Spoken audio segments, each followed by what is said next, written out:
just memories. Perhaps this is what renders their narrative unforgettable in an industry focused on image. Randy and Stevie preserved something genuine, concealed and untouched, a love that was unperformed, a bond too intimate for the scrutiny of a camera lens. Randy Meisner never pursued fame. He was not the most boisterous voice or the most flamboyant figure.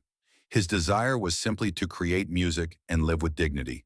However, when he eventually spoke out, naming individuals and reopening old wounds, he unveiled the one aspect he had guarded most zealously, a love that transcended both the spotlight and the passage of time.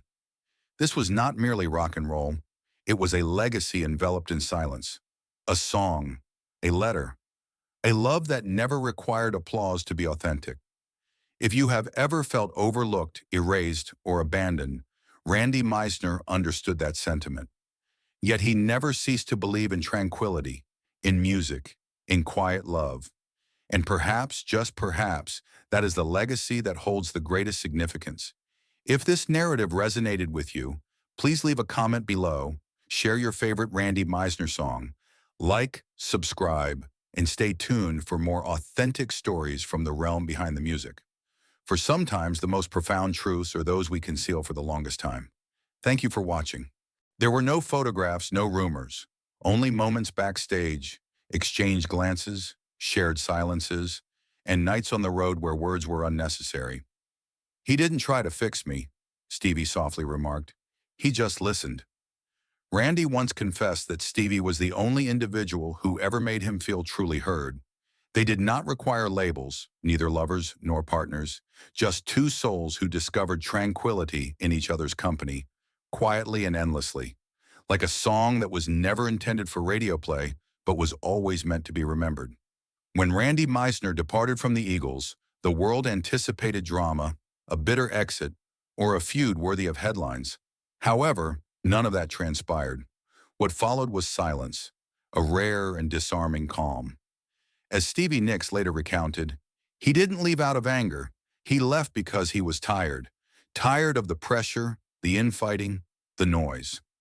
Both Meisner and Nicks continued on their separate, demanding journeys, each confronting their own demons of addiction, burnout, and heartbreak. Yet throughout it all, they maintained something pure: respect.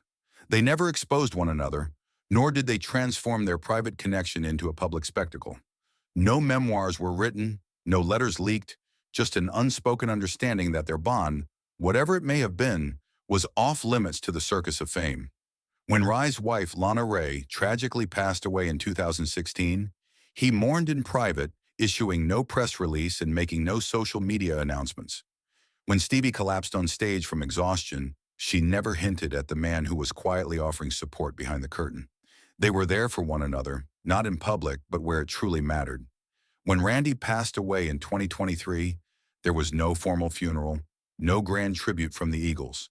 However, Stevie sent flowers along with a note containing 6 handwritten words: Randy, always the one who kept me quiet. She waited 2 years before addressing the public, not for attention or media coverage, but as she softly expressed during her Netflix interview. Now no one's affected anymore.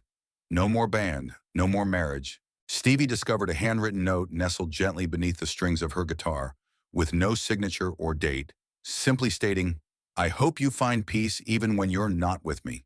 She never questioned that it was from Randy. Stevie preserved the note for nearly 50 years, carefully folded in a private notebook, concealed even from her closest friends. "It wasn't meant for anyone else," she remarked softly. "It was for me." Then came the shocking revelation. Randy Meisner had always communicated his feelings best through music, not through headlines or interviews, but through melodies that expressed his essence. Among his private recordings lay a song that remained unknown to the world, a delicate and haunting ballad titled "Found My Love." It was never released, never proposed to a record label, and never performed for his bandmates. Meisner recorded it quietly at his residence in Topanga Canyon. Just him, a guitar, and a reel filled with emotion. He placed it on a solitary cassette and entrusted it to only one individual: Stevie Nicks. No words, no explanation, just the tape. Stevie kept it close for decades, never discussing it publicly. She revealed in a documentary released in 2025, "I listened to it once a year in the month he passed away. It's still there, and I still listen." Her voice quivered, not with sorrow but with deep respect. The fate of the tape remains uncertain. Some speculate it was lost over the years, while others assert it now resides in a secured archive in Los Angeles. The future of whether the world will ever hear "Found My Love" remains uncertain. However, among its fans, it has already achieved legendary status as the most enigmatic love song in rock history. This song was not crafted for the charts, but rather for a singular heart. Despite never publicly dating, Stevie and Randy shared a connection that transcended mere tabloid romance. That night shattered everything. Frey issued an ultimatum: "If you are unhappy, quit." And Meisner did. He departed from the band quietly without a farewell tour, interviews, or drama. The silence was profound, yet it did not end there. When the Eagles reunited in the 1990s, Meisner found himself excluded. He was not invited to participate in the Hell Freezes Over tour. His songs were not featured, and his name was scarcely acknowledged. According to Meisner, Don and Glenn even cautioned their manager, Irving AOF, against supporting his solo career, allegedly stating, "If you manage Randy, we will find someone else." Meisner's album failed to gain traction, airplay vanished, and opportunities closed off. "They blackballed me," he remarked. Years later, he reflected on his struggles, saying, "I couldn't secure a record deal or a decent gig."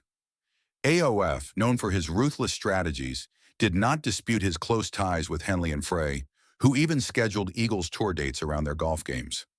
Meisner was left on the periphery. However, when he faced a life-threatening medical emergency in 2013, it was Don and Glenn who covered his hospital expenses. Despite the anger, lawsuits, and deceit, remnants of brotherhood remained. "We were like a marriage," Meisner stated. "We loved each other even when it hurt." Ultimately, Meisner bore that pain in silence until he reached the age of 77.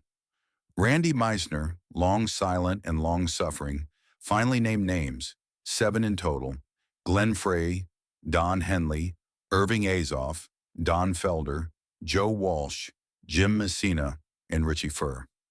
Each name carried its own significance and narrative. Some had betrayed him, others had excluded him, while a few remained silent as he was marginalized. Yet Meisner did not disclose these names out of a desire for vengeance. He did so to bring clarity before he could no longer voice his thoughts. It was never about animosity. It was about honesty. Nevertheless, amidst this honesty, there was one name he refrained from mentioning publicly, a name concealed behind stage curtains and fleeting moments: Stevie Nicks. In 2025, 2 years after Meisner's passing, Stevie participated in a Netflix documentary. In a discussion intended to reflect on her illustrious career, the conversation shifted to Randy. For a fleeting moment, the ever-composed and enigmatic Nicks fell silent. Then she softly uttered, "We were a significant part of each other's lives, even if we never publicly acknowledged it." Subsequently, she disclosed an unexpected revelation. During a tour in 1976, Don and Glenn had requested that I perform in San Jose, which is where I first met them at Trovidor, just by chance. He was the quiet heartbeat of the Eagles, the man behind one of their most uplifting ballads. Yet Randy Meisner's silence conveyed a great deal. For decades, he kept his suffering to himself, opting for tranquility over turmoil. However, at the age of 77, as time caught up with him, he finally chose to speak out. In a moment of unfiltered honesty, Meisner disclosed the 7 musicians he could never forgive, a startling revelation after years of silence. Amidst the sorrow and betrayal, he mentioned one name he had never ceased to love. Do not overlook this compelling narrative of truth, remorse, and rock and roll redemption. Randy Meisner was a co-founder of the Eagles, instrumental in shaping their sound and composing some of their most memorable music. Yet as the band ascended the charts, the power dynamics shifted. Don Henley and Glenn Frey assumed control creatively, financially, and personally. Meisner, the unassuming Midwestern bassist, began to fade from the scene. Even on the iconic Hotel California album, his sole lead vocal was relegated to the B-side, almost as an afterthought. Then came the breaking point. In June 1977, during a concert in Knoxville, Tennessee, Meisner, grappling with health issues and performance anxiety, declared he could not sing Take It to the Limit that evening. The song was his signature, but the pressure had become intolerable. Glenn Frey reportedly erupted, shouting, "Fox you!" A punch was thrown, and police backstage attempted to intervene, but Don Henley instructed them to stand down, stating, "This is personal, real, is personal."